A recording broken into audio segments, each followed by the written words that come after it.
Public, the Board of Supervisors welcomes comments from the public during the time allowed for discussion. You're requested to approach the podium, use the microphone, state your name and address for the record, and limit the time used to present your remarks in that order that others may be given the opportunity to speak. The normal process on any agenda item is for the chair to read the item from the agenda. The board's given the opportunity to comment on the issue and or place a motion on the floor. An opportunity for discussion may be presented, at which time the public may participate and a roll call vote will follow. We'll begin with the roll call, please. Kyle. Here. Solosik. Present. Hibbs. Here. All right, please stand for the Pledge of Allegiance. I pledge allegiance to the flag of the United States of America and to the republic for which it stands, one nation, under God, indivisible, with liberty and justice for all. All right, do we have a motion this morning to approve today's agenda? I'll make a motion that we approve the agenda as presented. I'll second. All right, we have that motion and a second. Any further discussion? Roll call, please. Kyle. Yes. Solosik. Yes. Hibbs. Yes. On to our consent agenda today. This is to start with approve claims as audited and authorize the auditor and recorder to issue the payment of the same. The listing of the claims paid at this meeting and all claims paid in the current month will be published as part of the first meeting of the following month. And that is the conclusion of today's consent agenda. I would make a motion to approve the consent agenda. I'll second that. Any discussion? Lots of discussion. Or not. Roll call, please. Kyle. Yes. Solosik. Yes. Hibbs. Yes. Number 7, approve change order request 12 in the amount of $3,227.09 for attic fan circulation changes and the door in assessor's office. Lucas, thanks for being here today for an update on this. Lucas, Buildings Grounds Director. Can we table this for a couple of weeks? The credit that's on there, I'm not sure is correct, so Okay. we may need to update something on that. So that would be my request. Do we need to necessarily table or just no action it and bring it back? We could just no act. Yeah, no action. Perfect. No action on number 7. Thank you, Lucas. We'll get that figured out and we'll We move always on. want the credits right. We'll get an updated copy. Okay. Perfect. Thank you, Lucas. Number 8, approve purchase of a Land Pride RCMB 5715 rotary mower from Central Iowa Farm Store here in Marshalltown for $29,900.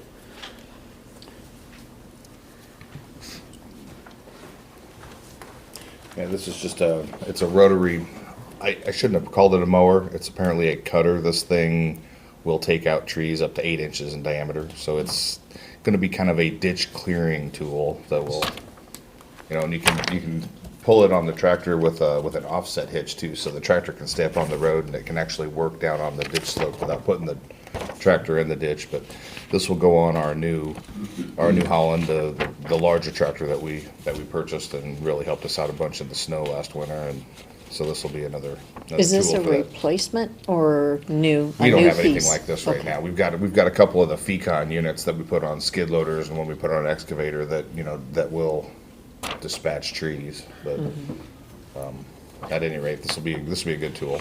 Does it have an open blade so that you're able to just drive up to a I've small seen tree? I've seen some of the video demos on it, and it's open. The front, it's not like a regular bat wing where it's got the thing kind Yeah. of drag over it. It's kind of open in the front a little bit more, but it still has the, protections. But it's still a rotary blade that operates under the 15-foot mower. But at any rate, Oh, I like to buy things local when we can, and this is another opportunity to get something from Central Iowa Farm Store.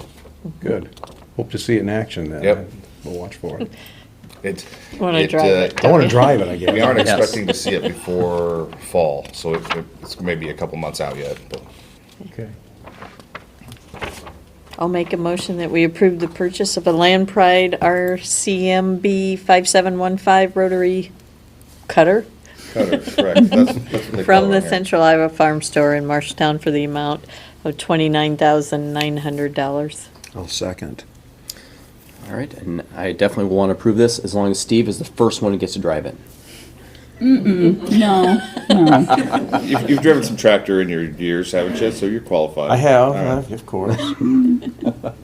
But if not, I guess we'll still It approve will it. also take out phone pads Do you and wanna- everything you wanna else drive that, it, Robert? you know. No, I said make it Steve's retirement. Oh, I love that. Right. Good, good, good. Any other discussion on this? All right, roll call, please. Heil, Yes. Solosik. Yes. Hibbs. yes. Great, good to have that on our plate and Steve ready to drive. All right. Discussion on the Marshall County petition for loss for potential November 5th, 2024 general election. And I don't think there's necessarily any action on this today, but more so just an item to discuss and talk about and make sure that the public is aware of that petition that is going around right now. And the local option sales tax, we bring in county level, we bring in, it was $1.626 million last year. And so that's a key piece of our budget. And if we would lose the lost, that would have some critical impacts to our budget. So it's important that that this gets on the ballot, and B, that it passes. And the other key point of that is, if we don't get it, Des Moines and the state gets it. So that's the key part of making sure that we have this money here. And I know Paul's going to want to talk about this too, because half of that does go to roads and bridges. Yes, Paul Geilenfeld, county engineer. The lost sales tax for us is real important, because half of it does come to, half of the penny comes to us for roads and bridges.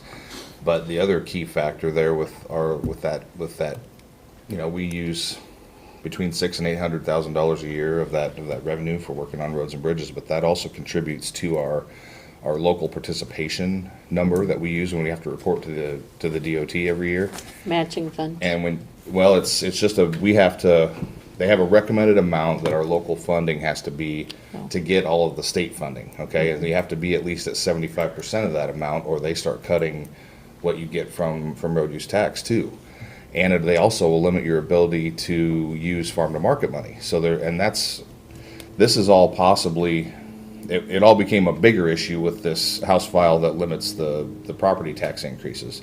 There's counties in the state that are right at that 75% that can only increase their sales tax by, property tax by, is it 3%? Mm-hmm. No matter what their growth looks like. And they're already dropping below the 75, and so they can't even catch up, because they can't catch up with the growth that they're getting for their property tax. We don't have the trouble because of our local option tax. We've had a pretty good margin, but if we lose our local option sales tax, then it becomes dicey real quick. Within a couple of years, we would have to start cutting things. And it's been in place for how many years? Is this year one? Year two? You're talking about the House House file. file? No. The local option sales tax. This is not Oh, new. this is No. just decades, renewal. It's isn't been it? in place for, Is it a 20-year? It's in its second 10 year, isn't it? I think Second- it's Oh, it's a second so it's second tenure. 10 year, so- Yeah. And I think, Jarrett mentioned that if we don't pass this, the state gets it. It's not like we don't get charged. you're still paying We're it. still we're all going to still pay the extra penny. We just won't get it here locally. So it just won't come here to the county. All of the cities here in Marshall County have passed it. They're all getting those funds. So it's not money that you're not going to already pay. So it's just kind of a formality of getting this on the ballot for November. So I think Steve took the petition out to the county fair. And Jared did too. As did I. And you all took them out there. So everybody that approached me, I had, I think, 8 or 10 people that called me or approached me, so asking about it. So it's good we have it on here so we can really raise the public awareness on this. And it's available in the courthouse now. Yes. Yeah, at the- I probably need to go around to departments. I didn't have it out until I heard somebody had it down the treasurer's office. So you might want to go around all the departments and get it out there, get it, I don't know, at the sheriff's office, get it out there. We can put it out, according to the attorney, at all of our public counters. It'd be great. So, Yep. yeah. And what is our deadline on timeline is by middle of August, needs to be Good. the We'll be petition fine. in and our resolution completed by the board after receiving the petitions. Okay. We need the wording for the resolution by the end of August, but the petition submitted by the 13th I think the of 13th. August. So Carol will not have to cancel her vacation then. Which happens to be the same week as Steve's, So you're canceling yours? No, I wasn't gonna cancel mine. So I he am is the not senior. canceling his. Yeah, Anyway, it's gonna work out for both of us, Carol. it's gonna work out. Yes. I'm glad to hear that. So we need 624 signatures. I just ask that if folks sign one, don't sign a second. 624 signatures, and Eligible voters in Marshall County. eligible voters in Marshall County, you do not have to be registered. But we have to live in Marshall County. Correct. Yes. Okay. So if you have any questions on that, feel free to call the election line. Takes up half of my office. It is what it is. I can't change the rules. You can still bring one over though. Okay. And we'll get it out to department heads. We can email department heads with that. Yes.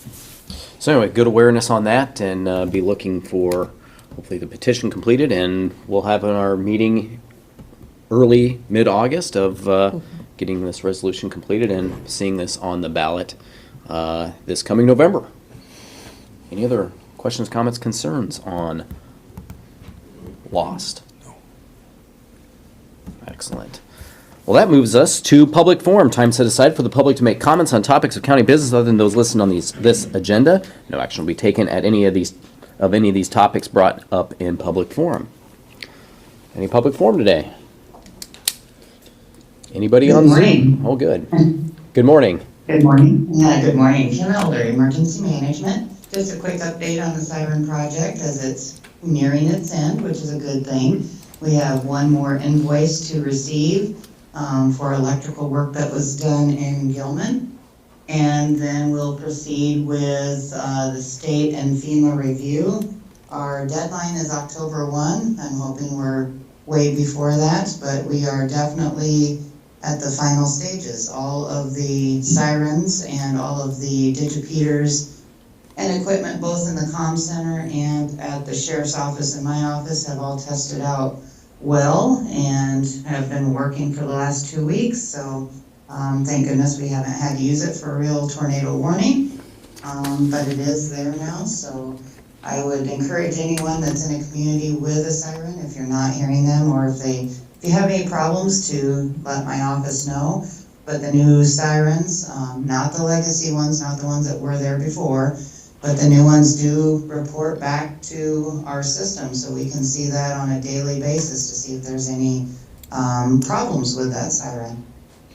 Kim, would you remind us again what areas got a new siren here in Marshall County? Well, let's see if I can do that off the top of my Well, head. yeah. Sorry to put you on the spot. No, that's okay.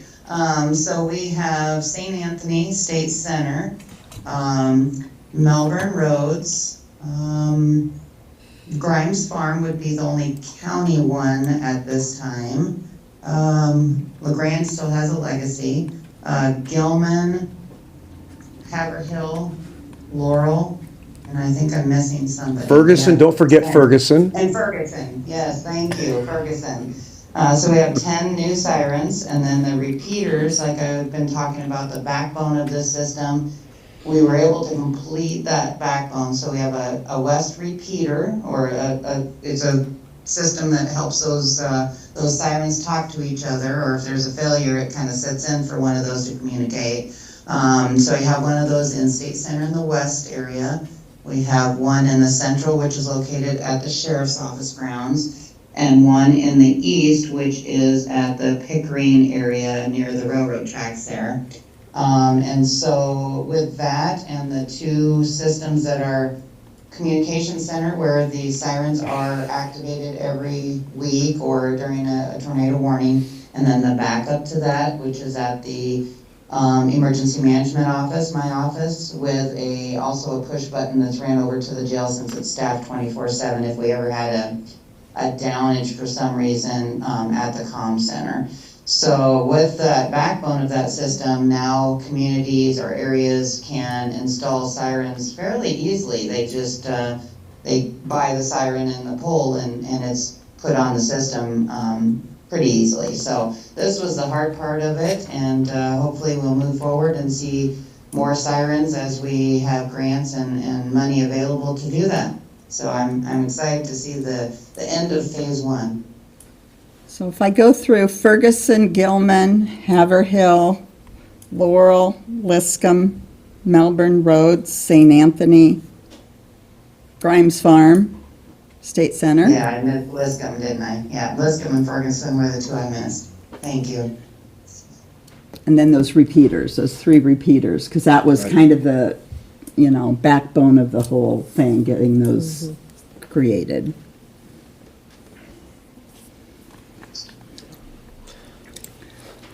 The other thing I'd like to share is we had the special election for City Ward 4 yesterday. I'd like to thank the folks that worked at Redeemer yesterday. We had a good crew of 5 that we had a 16% voter turnout. I think they were crazy busy yesterday, so they said they didn't even get to eat their food the way they wanted to. So they were very pleased and said the day went very quickly for them. So want to thank them for their service and my team for pulling that off very smoothly. So I was home by 9:30.